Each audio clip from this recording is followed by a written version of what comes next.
Who did you want, or who did you think the Cowboys matched up the best with all the scenarios yesterday? Houston, but that's not an option. Yeah. I mean, Sean, you're 100% right. RJ, I'm sorry you have to sit there and hear that, but you're getting a good team. You're getting a team that can beat you. And if you want to play in the last game, then you're going to get like 3 of them. So right. they're all bad matchups. But your job is to be a bad matchup for them. Yeah. Well, and it's also like, this is of the 3 quarterbacks. This is the worst quarterback, right? Are we all in agreement on that one, Absolutely. that Jimmy is the worst of the 3? Yeah, I think that it's unfortunate to put that on him, but Stafford, that he's probably a guy who is a more accomplished passer, and we've seen what a nightmare Murray is. So I guess if you want to, I wouldn't say it that way, but he would seem to be the lesser of the quarterback threats. Your job is to disrupt him, but I don't know that if you. I think the 49ers showed it yesterday. You can disrupt Stafford if you can get after him. The Cowboys have played Stafford on worse teams than he's on now and not disrupted him and lost to him. So, yeah, I mean you're right, but let's not act like Troy's going out there and playing quarterback. Oh man! But who's your team? Who was your matchup? If you were McCarthy, you were rooting to face who amongst the candidates? Honestly, none of them. They're all of them. Oh, Brad. No, really, they're all. Sean, here's the truth. I look at the team that we're following, and I see their flaws. And we see their flaws because we see them all the time. And I think it is it's a flaw of ours that we concentrate on what's wrong and not what they can do. To me, they were all good teams. Most people would have said what you said. Most people would have said, the 49ers are not as good, so let's take them. But the last half of the year, they've played really well, and they've changed a bunch of things. Their defense is good. 19's a big nightmare, so, I mean, they're all good. I just saw problems with all of them, but if you're playing the way you can play, then it can't matter. Brad, is it fair to say that the one thing, or one of the main things that is scary about this is, Kyler has to be great for Arizona to win, and Jimmy just has to be average for San Fran to be, to maybe pull the upset?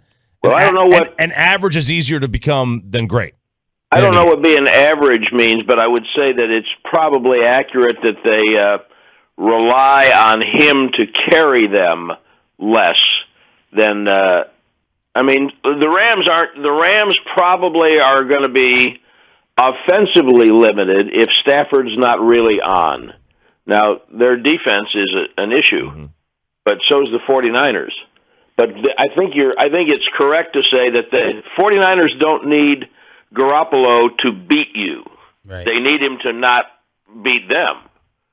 I think that's what you're saying. Yep. He doesn't have to be 31 of 33 for 400 yards for them to win. They're going to run the ball, and they're going to throw bubble screens, and they're going to get after your quarterback. How worried are you about the Cowboys' run defense? Ari and Brian on the post-game show, I think we were probably talking about Zerline at that moment. And so Ari said, well, so is Zerline your biggest concern? I said, I'm concerned about everything. I've been there right with you guys, watching that whole 5 or 6 game stretch. Yeah, I'm concerned about the run defense. I'm concerned about big plays in the passing game. I'm concerned about blocking the interior when the Cowboys have the ball. But we know too much about what has not looked good. And so their job is to go out and play like we have seen them play and get after the quarterback. Here's another thing. We just watched them play, without Parsons. They look a little different without Parsons. And Gregory hardly played, and Lawrence, they only played a few series. And so the rest of them looked, somewhat average.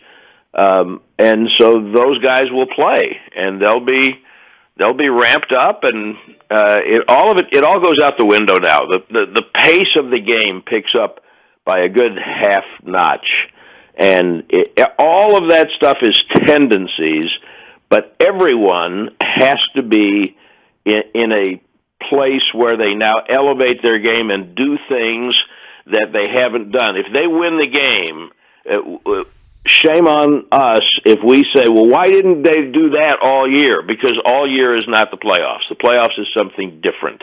I'm really fascinated by their head coach against Quinn. That's the whole week leading up to the game. Remember, those guys were together. They know each other's brains. And so it's how you prepare your team to go do what they have to do. That's almost as important as what the players actually do on the field, is what they've been prepared to do. Brad Sham, voice of the Cowboys, every Monday at this time on 105.3 The Fan. What all did they get accomplished Saturday night in Philly? And when were you screaming in your mind for the offensive starters to come out? I wasn't screaming, but I was saying I think probably 2 series before. Like, I'd have been okay at halftime, but the last possession of the half wasn't great, and so I thought, okay, well, let's go out on a positive note. And then when they finished that possession and kept going, and they went well into the third quarter, I thought, okay, well, I believe I'd have pulled the trigger by now on a bunch of this. I don't know how much I need to see Zach Martin out there, or let alone Dak.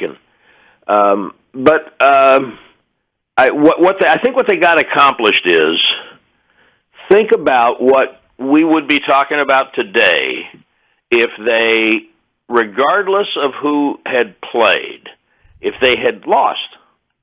We just wouldn't feel good. Right. And you can say all you want about, they're not doing this and they're not playing that, but it just wouldn't feel good. And, Yogi Berra had a great saying talking about baseball. He used to say, 90% of this game is 50% mental.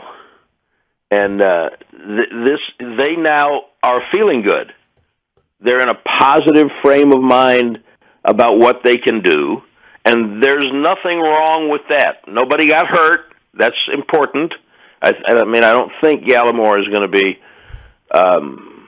compromised, and so that's really important. So when you increase your confidence, I think that's a positive thing. Brad Sham with us right here on 105.3 The Fan. How worried are you about San Fran's crowd coming in? Of all the visiting crowds, I remember Sia Red doing the pregame show there in Arlington. You think they're going to bring it strong? Well, I'll tell you what. They're going to try, but the people who have the tickets have to give them up. You can't. This isn't Bitcoin. You can't make it up. You're gonna mine tickets now, huh? There's only so many tickets. It's a finite number of things. And if the Cowboy fans have the tickets and keep them and use them, then you won't see that. And as I recall, Sean, I remember that game. Mm-hmm. And was that not Dak's first game as a starter? I do believe it was. Yeah, it was 2016. 2016, and it was the opener, and they lost that game, and then they went on their long winning streak, and nobody believed in them. Romo was hurt. People. I understand the tickets are expensive, and people try to make back the price of them by putting one game out there, and that was bad. There have been 3 or 4 games over the last half dozen years. I think there was a Pittsburgh game, but that one was really notable. And if you think about what the Cowboys themselves say, players and coaches, when they go on the road and there's a lot of Cowboy fans there, you just turn that around. And I think that if Cowboy fans don't give their tickets up for the money, then you won't have that issue. If they do, then that will be difficult. That place should be that. How it was great a couple of weeks ago. What game was it that McCarthy was going on and on about? Oh yeah, was it prime time? Washington? I think it was Washington. Yeah. Yeah, that's what it needs to be like, plus 10%. Have you found, though, that it's really difficult, not difficult, but it doesn't really happen in the playoffs because you can't plan for the game. Like Niner fans could have bought those tickets months in advance. They got a week. Probably did. Yeah. Yeah, I think you're on. I think you're right on to something there, and I think it is less likely to happen in the playoffs, and it would be a travesty if it happened in the playoffs here. There's a lot of things happening with Dak, and I was talking with somebody about this, and I was like, Dak is the same as Romo in terms of acceptance or lack thereof from a lot of the fan base. It felt like there was little that Romo could do to change people's minds, and at this moment, short of winning a Super Bowl, there seems like there's little that Dak can do to change people's minds. Let's use yesterday or a Saturday as a great example. He throws for 5 touchdowns, sets a franchise record for most touchdowns in a single season at 37. We posted this up on our Facebook page, the K&C Masterpiece. Go follow us, please. Is just as a statement of fact. People were like, yeah, because he had an extra game. And then people push back and were like, yeah, but he missed a game. And then people push back and they're like, yeah, well, that's his fault. If he wouldn't have had the extra game, he would have been. And like on and on and on and on and on. You look at since week 15, Dak Prescott is completing 70% of his passes for 1,068 yards and 13 touchdowns. And 0 interceptions. And even Mickey made reference to it. At times, it feels like this offense is clunky, but the numbers say it's the most prolific offense in Cowboys history. So I'm trying to figure out what to make of this. Is it just the 2 games against Washington and Philly that inflated some of the numbers? Because the first half of the season, they look pretty damn unstoppable on offense as well. Maybe this is every quarterback, but we concentrate on ours. I feel like Dak is one of the best quarterbacks in NFL history beating up on bad teams. Okay. And I can't factually state that. I could be totally wrong. You could look at maybe Tom Brady and Peyton Manning and Drew Brees, and I don't know because I'm not following them every game and remember everything about them the way that I can about our Cowboys quarterbacks. It feels like Dak, and hey, he had a great year if you just look at the numbers. And he's most likely going to be comeback player of the year. I'm sure Joe Burrow and him will battle it out for the votes. I wonder about, honestly, I'm not kidding about this. When we saw how tight the betting odds were, I wonder if this last week, put him over the top because he played and Burrow didn't. Exactly. Maybe so. I would just say it feels like these numbers that he put up this year, great year overall. It didn't feel that way if you followed the Cowboys, but it feels like he's very good at putting up big numbers against bad teams. The other thing, Corey, I'll leave you with this is he does complete a lot of balls, and it wasn't the problem Saturday night. But he completes them without giving his guy a chance to run after the catch at times. So it counts as a completion. So completion percentage, which makes it sound like a really accurate throw. And it's accurate enough to catch, which is something to be said for that, but not accurate enough to run after the catch at times, which can be frustrating. This was, and Mike, you're dead on. That's probably one of Romo's greatest qualities. And we compare him to Romo still because that's the last quarterback you had. In a lot of ways. And, I really do need to go back, Kevin, grab that. Dak's going to be the best quarterback the Cowboys have ever had story that I wrote and now update it one more time. This is the best year of his career. And in lots of different categories. He had the most touchdowns he's ever had, and he had the best touchdown to interception ratio he's ever had. No year, right? To that one. His rookie year was 6-1. Okay, his touchdown percentage is a 6.2. His rookie year was a 5. So his touchdown percentage was better. I don't know what that number means. Okay, don't worry about it then. He had 37 touchdowns. He had 23 his rookie year. He's better. Maybe touchdowns per game or per. I don't know what his yards. That means his yards were at 4,400. He is in the category with 37 touchdowns. He's in the category with the top quarterbacks in the NFL. Sure. His numbers show that this was his best season so far. His completion percentage, best completion percentage he's ever had. Okay, if it was against bad teams, that's what the regular season dealt you. Sure. And I don't know how it would have gone if he'd have played Green Bay, Tampa Bay, San Francisco, Arizona, the Rams every single week. I don't know how that would have gone. But this is the opportunity that you're about to get now, is that he's in the playoffs. And hopefully the collection of plays that Kellen Moore has been going after all season, the collection of plays turns out to be a positive for him. You're right, Kevin. The interception percentage was 0.9. It was 1.7 this year. That's the third lowest of his career. Touchdown percentage I'll get to later. Which is still really good. Yeah, no, absolutely. The touchdown percentage, the percentage of touchdowns thrown when attempting to pass. So that's the highest touchdown percentage he's ever had. His arguably greatest year ever. And I think Dak can win the Super Bowl this year. So I don't want anybody to think I'm not thinking he can. Yeah. Okay.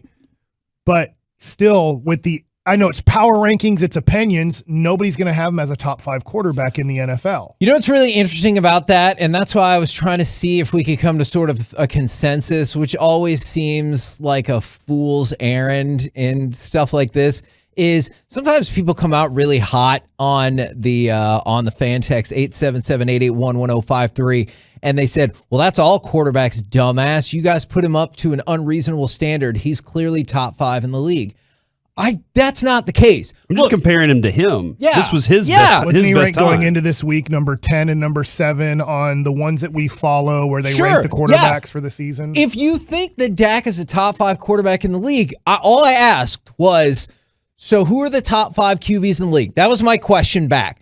Because he's not obviously a top 5 quarterback in the league. If you think he is, I want to know more about that. I want to know who you construct in the top 5, because Corey was just rattling off the stats that show this has been a hell of a year for him. That's just what I want to know, because the stats, and that's why we brought this up to begin with, is the stats say that best year of his career, or certainly at worst, second best year of his career. Since week 15, he has been crushing folks out there. So that's why I wanted to know, what is the perception versus the reality? Do you perceive that this offense has fixed things and they're ready to roll? Or do you perceive they beat up on tin cans? Is it somewhere in between? It doesn't matter, because even if you beat San Francisco, people are going to be like, well, they weren't great either. They weren't Green Bay. They were you guys said that that was the best opportunity for the Cowboys to win. He's got to put up 375 and 3 touchdowns for people to care about that. Well, those are the and then they're going to be like, well, but the San Francisco secondary football suspect ruins everything, because then people judge it on stats. Yeah. Right? Because Jimmy Garoppolo, I've already said, Jimmy Garoppolo's great game to beat us is 240 yards and a touchdown. If he goes for 330 yards, but he's throwing a couple interceptions, that's a bad game. And so we confuse now fantasy football with good games. And so what Corey's doing right there to me is he's throwing a lot of kind of, hey, the stats are to be good. It has to be Dan Marino numbers, or it has to be these over 300 yards passing, over 3 touchdowns or 3 or more touchdowns. And yes, and win the game. But sometimes losing the game, you can go to I guarantee you in the history of football, when we go back and we look at the the Las Vegas game this year, it's a hell of a game. And if you watch the game, it's in our minds as Thanksgiving. He did not have a good game. Yeah. But statistically, if we just look at yards, if we look at completion percentage, if we look at points scored, I'm going to say it wasn't his fault we lost the game. He did obviously everything right in that game. And we'll forget how that game flow turned out because we just look at the overall stats and we go, well, fantasy football-wise, that's 30 points. Do I think he's capable of playing at that level consistently? I want to say yes, because what's holding you back? Because consistency hasn't been a thing for him this year. Yeah. Nor, I guess, his entire career has consistency really been his rookie season was consistent, but it wasn't exceptional. It was just a really great rookie season, the best rookie season we've seen. Yeah. But it wasn't Aaron Rodgers, his rookie season. It was a really great rookie season. But this year hasn't been consistent. I want to say that Dak seems to get really good whenever things are on the line. But things were on the line against Arizona. He was good. He was fine, right? They scored 3 touchdowns. See, I mean, do you believe that? Because you're smiling. I saying don't. that. Okay, I don't. But you know people do, because that's what I think about with the Vegas game. I get at the end of the game, you can look at the complete statistical picture and you're like, well, that was a good game. But if you're watching the game, it was not. And I cannot be convinced otherwise. I am happy to have Dak Prescott in the playoffs. Would I want Jimmy Garoppolo running this team? No. Would I want Taysom Hill being my quarterback? Oh my God. No. He screwed my fantasy team over. I don't think that I would want Matt Stafford on this team over Dak Prescott on this team going into a playoff game. I think I would prefer Dak.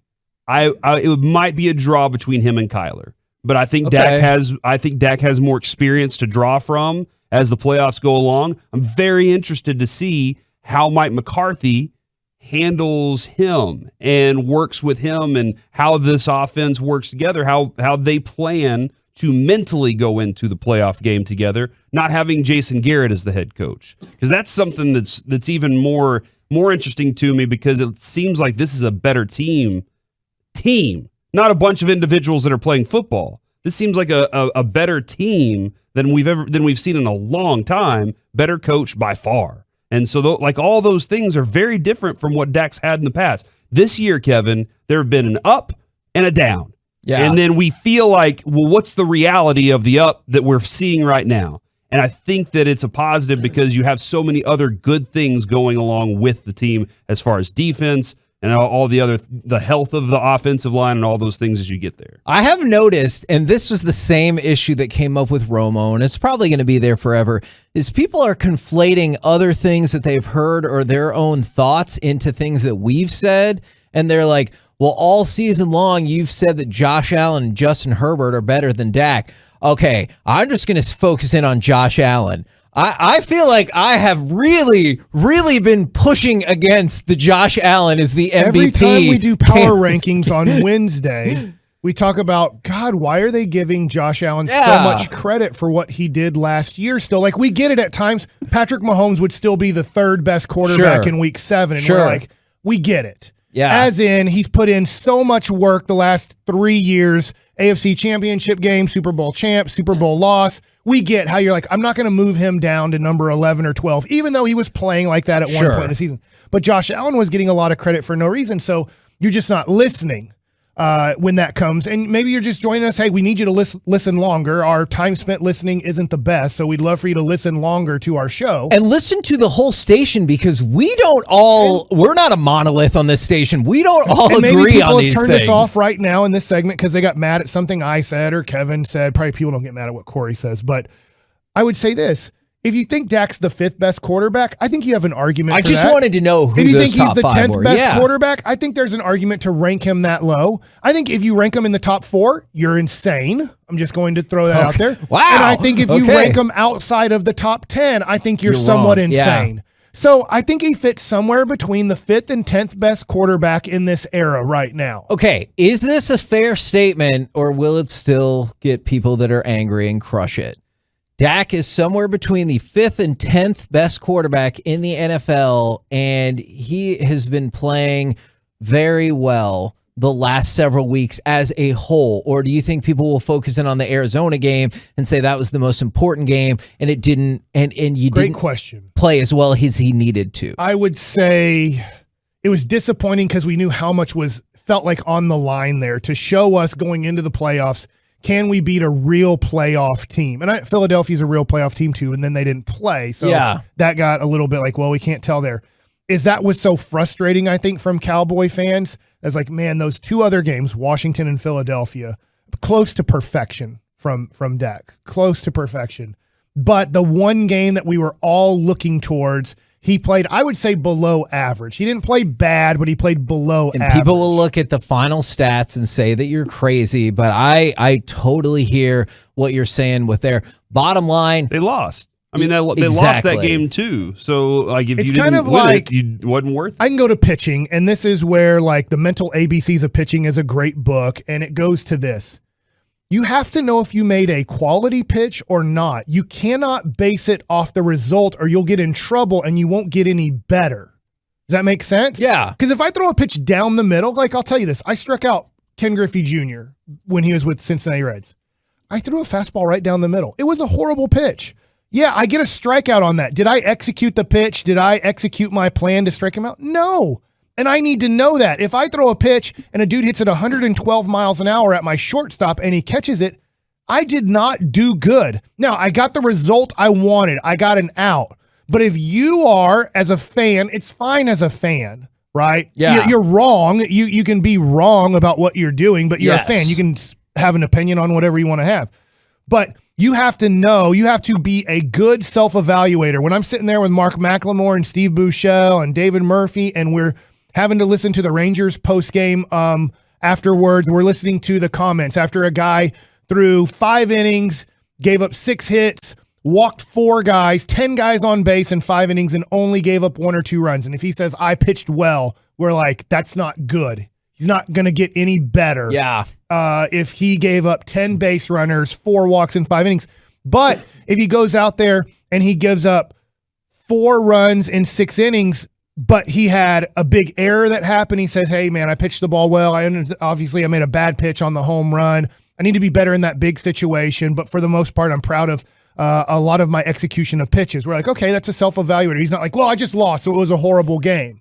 I'm really hopeful when you said it looks like a good path for the Cowboys to get to the NFC Championship game, that this will quiet some of the narrative. Like, you know how I feel. I felt the same way about Romo, for better or worse. I want the narrative to get settled. I desperately hope the Cowboys win the Super Bowl and Dak is the Super Bowl MVP, and you don't have to listen to anybody be like, oh, he's not any good. And we're like, what? He won the Super Bowl and he was the MVP, but I have a terrible feeling we're going to end up somewhere in that middle spot where either he plays great in a game they lose or he plays poorly and they keep advancing and people are just going to keep complaining on and on and He's on. a very good quarterback. Which feels like you should be able to say that. I think we need him to be great to win 4 games in a row here. Not great every game, but he's going to have moments where he's going to have to be great and carry this team to a win at some point during this, hopefully, 4-game stretch. I think it's really, and listening to all the guys that talk, you had Dak, Zach, and then, you had McCarthy and Jerry. And I think that's probably a lot had to do with what was going on with the offense. Maybe at that time, people after games were asking what was going on. O-line getting there. Yeah. And that's the thing. That's the thing that's the thing that's been troubling to me really all year. And I know we've only seen the offensive line play one time together in the Arizona game, and they did not do a very good job of creating anything up front. Maybe that has something to do with the primary running back, but they just overall just did not do a very good job. And it's very clear. It's very clear when you watch the Cowboys play and they don't have success running the football. That's the first thing you think about. You think about, well, they just didn't do a very good job up front. Yeah. And that's surprising considering you have, Smith, Martin, Collins. These are guys that are not finesse players. Yeah. These are guys that kind of get in your grill and go and push and shove and, create space and all that. And they just haven't done that very well. And I think that's kind of where we're at right now with this team. You don't really know how well the offensive line is going to do because they really haven't done it since like week 6. Of really being physical when they had to. Do you think the Cowboys are still capable of being the more physical team even this week? I worry about, when you start to talk about the front, they've got a couple of finesse players. They've got some linebackers that can really tackle, though, too. That's the one thing when I was watching tape. It's a physical group. Tart, their safety, he is a guy that, comes flying forward and is always involved. They got guys that try and get to the ball and make physical plays. Warner, the linebacker, I think. But, yeah, it's going to be a challenge to block this front. Are you capable? Absolutely, you're capable of blocking it. But it's really got to start with, getting into the blocks and then kind of sustaining blocks. Cowboys just haven't done a very good job of sustaining blocks. Guys have got off on them, and guys have been able to make plays behind the line of scrimmage or at the line of scrimmage. At 877-881-1053, 406, that's our Montana Tolo. I'm a 4 on the worry scale. The Cowboys are the better team. Now, if they were playing the Cardinals, my worry scale is a 10. The Cardinals don't lose on the road, and Murray does not lose at AT&T. I need to know how the worry scale works.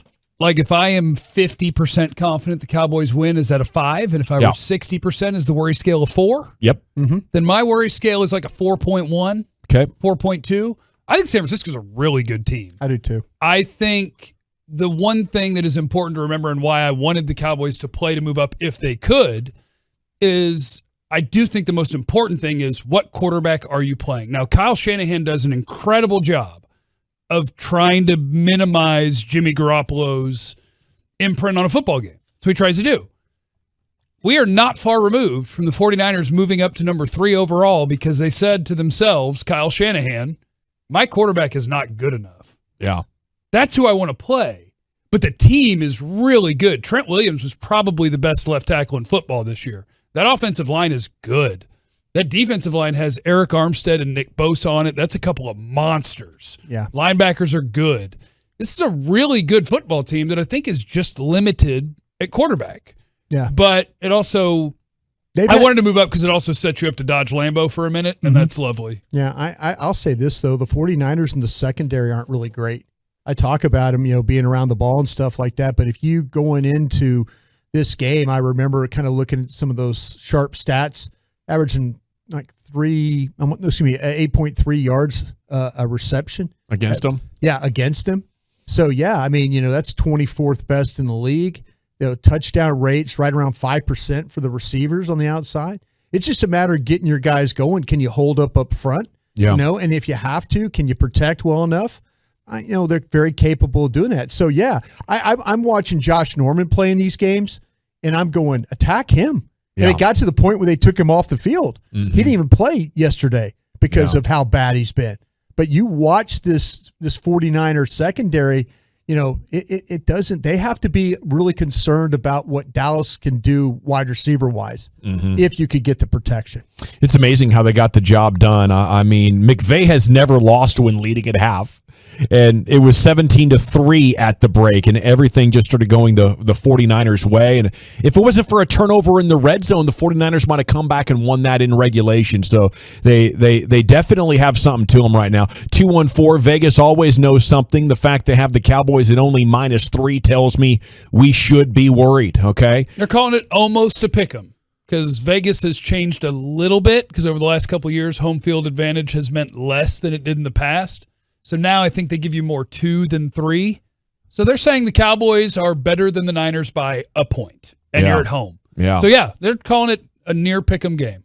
All righty. A 469. Is Collins looking like he's missing something? What do you think of Lyle Collins right now? Is he playing as well as 2019? I don't feel like that to me. When Lyle gets in trouble, it is because he gets overextended and too top heavy and things like that.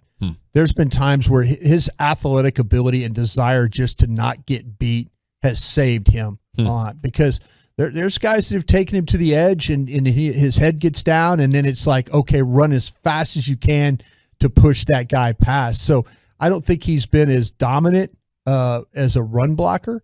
And I kind of feel like that there's been some survival moments for him as well. Here's the thing that might make you the most concerned. Since moving to leading the running game with Deebo Samuel, the 49ers are averaging 140 yards rushing per game. You talk about shortening the game. You talk about keeping your defense on the field for a potential play in the fourth quarter where your defense is worn out and they're running the game away when you're trying to get off the field and get the ball back to your offense. If they run, there's so many different ways that could leave you in a tough spot. 817, my worry is about 7 for this game. I'm a little worried about Deebo, and I'm a little worried about the fact the Cowboys blew the Eagles out, and I feel like it's going to get to the head, and then I'm going to play it hard because I think they're world leaders again. Okay, yeah, I see they're getting overconfident. I don't think you can get overconfident after the last 10 weeks win. No, you can't. And to your point, General, if you look at, again, I always look at opponents' number of plays. The 49ers are 4th best in the league. They only give you 60 plays a game. So just think about that. Think about if you go out there and have 3 and outs or don't score, then you're playing right into their hands because they're going to not give you enough plays in order to make this thing. Now, on the other side, They don't run a lot of plays themselves. No, they want to go slow. Yeah, they're a slow team. So they only average really like 1.5 more plays a game on offense than they do on defense. But they're the fourth best team and not allowing you to run a lot of plays. Okay, it hasn't been a big advantage for the division winner. The past 3 years, wild cards are 10-4 in the opening round. The 49ers are 6-3 on the road this season. So that's a couple of trends that don't necessarily dictate how the game is going to go, but it takes away your ability, I think, to be super confident right now. Like home field, being the division winner, I don't know if those are huge factors. You're going to have to go out there and be the better team. The team, I watched them play Cincinnati last night, and Cincinnati could not do anything on special teams. They kept fumbling the ball, muffin punts, kickoffs, stuff like that. Turnovers were a factor in that game. And so, yeah, I mean, the 49ers, they're gonna come after you. The one thing I feel like they do pretty well on defense is tackle you. Yeah. That is something that I feel like they're really, really good at. So run after catch, if you get the opportunity, you got to take advantage of that. But they're going to do a pretty good job of tackling you. It's tough. I can't imagine with this game going super smooth, but maybe the Cowboys are going to launch and be totally awesome. But I just feel like losing to this team would be so deflating because it's Jimmy G. If you lose to that Rams team that was a juggernaut with the best offense, it's like, okay, sure, they ran it down your throat all game long. That's what they're doing all year. You lose to Aaron Rodgers, you're like, fine, that's a GOAT candidate right there. You lose to Jimmy G, and that is going to be one of the most frustrating losses of the last 26 years. Yeah, I get. Yeah, but I mean, just this week, like Stafford, Ramsey, Donald, Beckham, Kupp. Just lost to Jimmy G at home. Well, and I think that's how close a lot of the NFL and the top of the NFC is. I think San Francisco, despite the quarterback, like it's almost like if Carson Wentz were better, like the Colts are good enough to be 10-7 like the Niners are. Carson Wentz just wasn't quite good enough to be Jimmy G. Yeah. So, I mean, like if Jimmy shreds you, then I'd be like, oh God. Well, there's no shame. There is shame. Well, I take this back. There is shame if, in fact, you choke their running game and he's the reason why they win. Yeah. But if all of a sudden you don't choke their running game and he doesn't have to play, then you're like, well, you're just not physical enough. You're not good enough. Dallas Cowboys, to me, are built to rush the passer. Jimmy Garoppolo would have problems if the 49ers can't run the football in this game because they will get after him. And they can cover well enough. Dallas can cover well enough to make him have to hold the ball to get the rush home. And he'll turn the ball over for you. That's something that's clear. When you watch their games, you watch the big games they're playing, he turns over the ball. He will throw you a ball in the red zone, and you're like, you just got to be ready to make that play.